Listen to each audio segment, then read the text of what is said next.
Baik, kita masih membahas masalah najis. Nomor berapa itu? Nomor 6. Dan kemudian yang termasuk najis adalah anjing dan babi. Bahkan anjing dan babi ini adalah najis mughalladhah. Najis kelas berat. Najis kelas berat. Kita bicara anjing dulu. Sebenarnya anjing ini menjadi najis itu disebabkan adalah air liurnya. Apa? Liurnya. Jadi liurnya itu yang bikin najis. Sebagaimana disebutkan dalam hadis Imam Muslim, tahuru inai ahadikum idza walaga fihi al kalbu. Sucilah atau sucikanlah bejana dari salah satu kalian apabila ada anjing menjilat di bejana itu. Terus ayyaksilahu sab'a marratin. Caranya gimana? Kata Nabi, cuci dengan 7 kali siraman.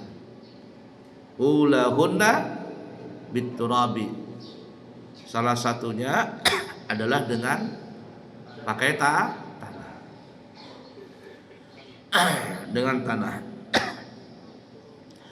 Jadi sebenarnya yang menjadikan anjing itu najis mughalladhah adalah liurnya. Oh tapi kan kenapa kita jadi masalah megang anjing kok jadi najis? Nah, memang betul anjing itu adalah yang menyebabkan najis karena liurnya. Tapi kenapa kalau kita megang najis jadi najis juga tangan kita? Karena anjing itu sering apa ya? Nah, liurnya ini menempel di badannya. Maka menjadilah dia punya kulit tadi punya bulu menjadi najis. Itu masalahnya. Nah, sehingga disepakati dalam mazhab kita Imam Syafi'iyah, la ilaha illallah, dari ujung rambutnya, dari ujung bulunya anjing sampai ke dalam tulang sumsumnya, apalagi liurnya, darahnya, kencingnya, semuanya. Kalau liurnya aja najis, apalagi yang di dalam daripada liur. Itu cara memahaminya. Liurnya aja najis, apalagi yang lebih dari liur. Kencingnya, kalau kencing lebih parah daripada liur. Darah, tinjanya dan sebagainya yang ada dalam tubuhnya. Begitu juga dagingnya, uratnya, apa saja. Maka itu lebih asyaddu minarik, lebih dahsyat daripada liur. Kalau liurnya aja najis, apalagi yang lainnya.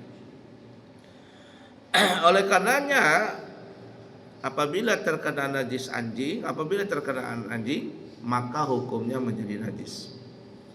Baik badan yang menyentuh, atau pakaian yang menyentuh, atau tempat lantai yang menyentuh, bersentuhan dengan anjing, maka hukumnya najis.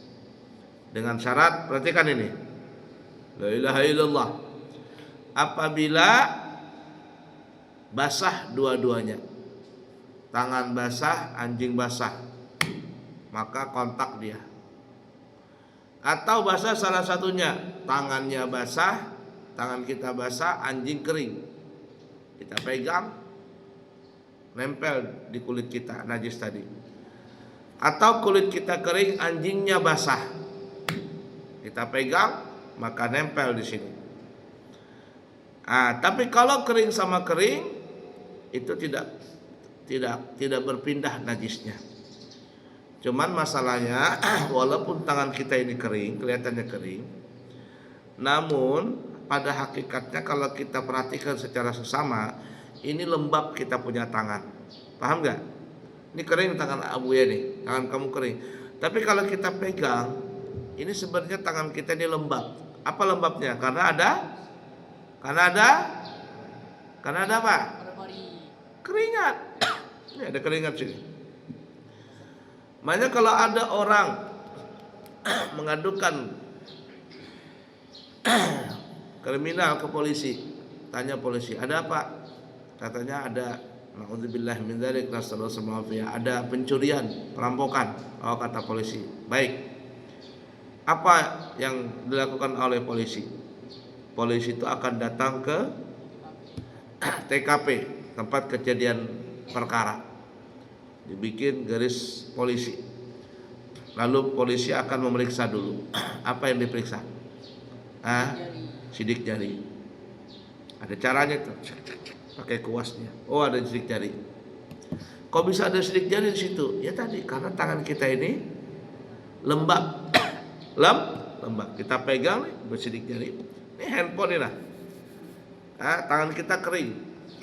Handphonenya, layarnya juga kering. Tapi kita piring gini-gini, cek. Betubal-tubal nggak ada bekas jari di tangan, di HP kita ini? Ada bekasnya nggak? Kenapa bisa begitu? Tangan kita lembab. Jadi walaupun tangan kita ini kering, anjing ini kering, kita pegang anjing tersebut berubah atau berpindah najis itu ke tangan kita. Kenapa? Karena tangan kita ini lembab. Beda kalau seandainya ada anjing. Ini kan kita punya pesantren sering anjing masuk. Masih ada nggak sering anjing masuk? Dan lagi ada beberapa kali anjing masuk. Bahkan ada dulu sini masih belum dipotong pohon-pohon ini. Ada apa masuk sini? Babi. Kokok.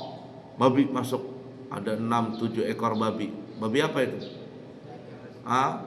Babi ngepet. Apa namanya? Babi hutan. Apa namanya? Celeng. Celeng. Menceleng. Celeng. Babi masuk. Dia jalan di sini. Dia jalan di lantai, anjing tadi atau ada babi jalan nih di teras musola ini.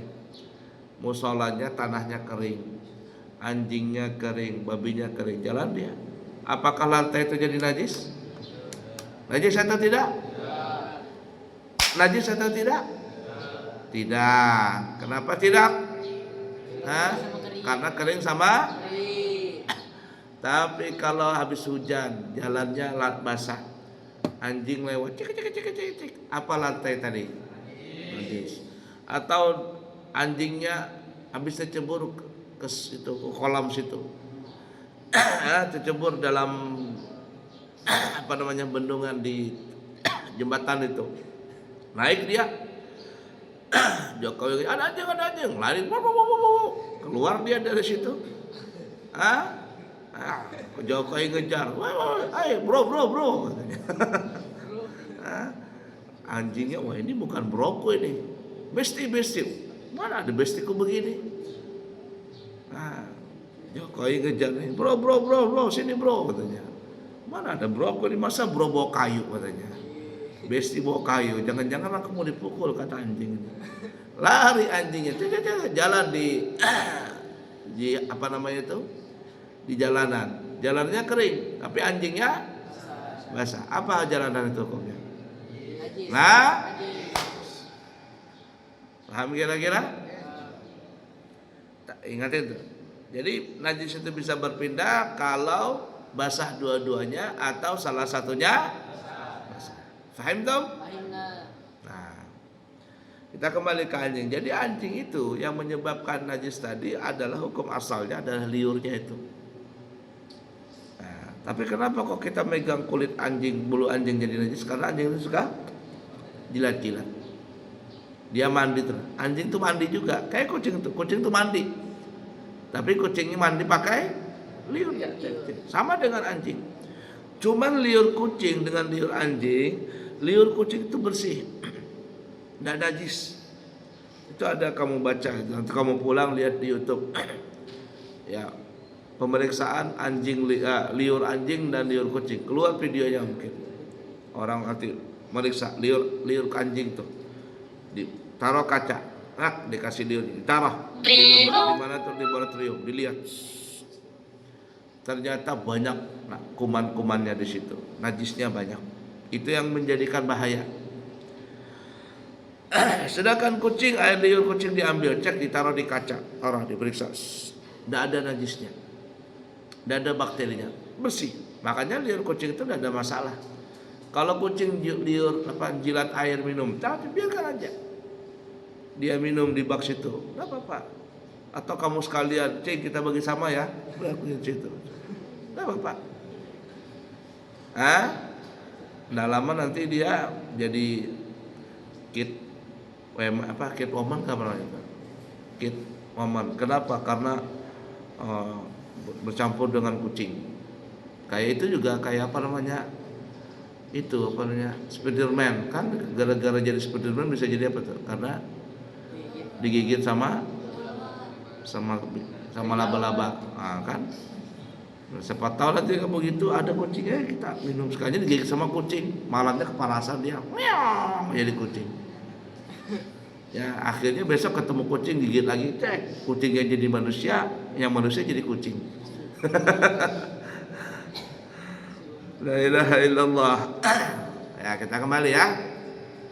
Baik, lanjut. Jadi kalau ada anjing, cara membersihkannya adalah dengan 7 kali siraman pakai air. Salah satunya apa ya? Air bercampur tanah. Nah, caranya itu yang penting 7 kali siraman. 1 pakai air bercampur tanah. Ini umpamanya ya. Ini kena najis anjing nih, kena liur anjing, kena tahi anjing, kena apa anjing nih. Umpamanya ya. Caranya bagaimana? Kita ambil dulu air. Airnya air mutlak, suci mensucikan. Tanahnya juga tanah mutlak. Jangan tanah bercampur tahi kucing, tahi sapi, jangan. Betul-betul tanah bersih. Nah, boleh caranya umpama nih, ambil air di dalam botol nih, air nih. Ya. Kita masukkan tanah begitu. Lalu kita aduk-aduk. Keruh enggak dia?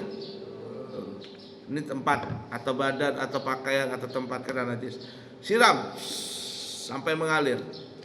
Ini air campur mengalir dia. 1 sudah. Hitungannya 1. Nah, ini caranya air dicampuri tanah. Atau bisa juga ini tanah ambil, ini tempat kena najis, ambil tanah, siram, ditaburin tanah, taburin tanah, kan ya? Baru ambil air, siram. Boleh juga begitu. Paham kira-kira? Atau siram dulu, baru ambil tanah, ya, taburin tanah. 1 sudah, baru siram lagi 2. Siram yang kedua pakai air apa? Air biasa saja. 3 siram biasa, 4, 5 sampai yang ke-7 dengan air biasa. Maka ini setelah ke-7 kali hukumnya menjadi suci. Dari awal pemrosesan pembersihan air tadi, pembersihan dari najis tadi, itu adalah harus seperti itu. Tidak boleh ada campuran sabun, nggak boleh. Apalagi sampo nggak boleh. Harus cuman air dengan tanah. Sisanya air biasa. Sudah yang ke-7 baru boleh pakai sabun. Paham nggak kira-kira? Nggak boleh basuhan yang ke-6 kamu pakai sabun. Itu nggak sah namanya. Maka yang pakai sabun itu tidak terhitung bilangan daripada salah satu yang 7 siraman tadi. Paham nggak kira-kira? La ilaha illallah. Nah, apalagi kalau seandainya ada hujan, keruh jalanan tadi. Datanglah air hujan, keruh diasuh. Apa saja yang ada di jalanan itu sudah menjadi suci kembali. Makanya disebutkan dalam riwayat wajudal ardu masjidah. Salah satu kelebihan keutamaan daripada umat Nabi Muhammad adalah bumi ini dijadikan Allah Ta'ala menjadi suci. Jadi kalau kamu sholat di tanah itu, sholat tuh Allahu Akbar, tidak pakai alas, tidak pakai apa, sholat kamu sah apa enggak? Sah. Kenapa? Hukum asal tanah itu suci. Paham kira-kira? Nah kemudian Lanjut ya. Kenapa kok kita disuruh mensucikan najis mughaladhah itu pakai air bercampur tanah? Nah, jawabannya adalah setelah diteliti oleh para ahli, karena kuman yang ada di anjing itu tidak bakalan mati atau hilang kecuali dengan tanah matinya. Tidak bisa dengan yang lain. Dengan tanah. Kalau dengan sabun nggak bisa, dengan itu dia mati kuman tadi dengan tanah. Paham tuh?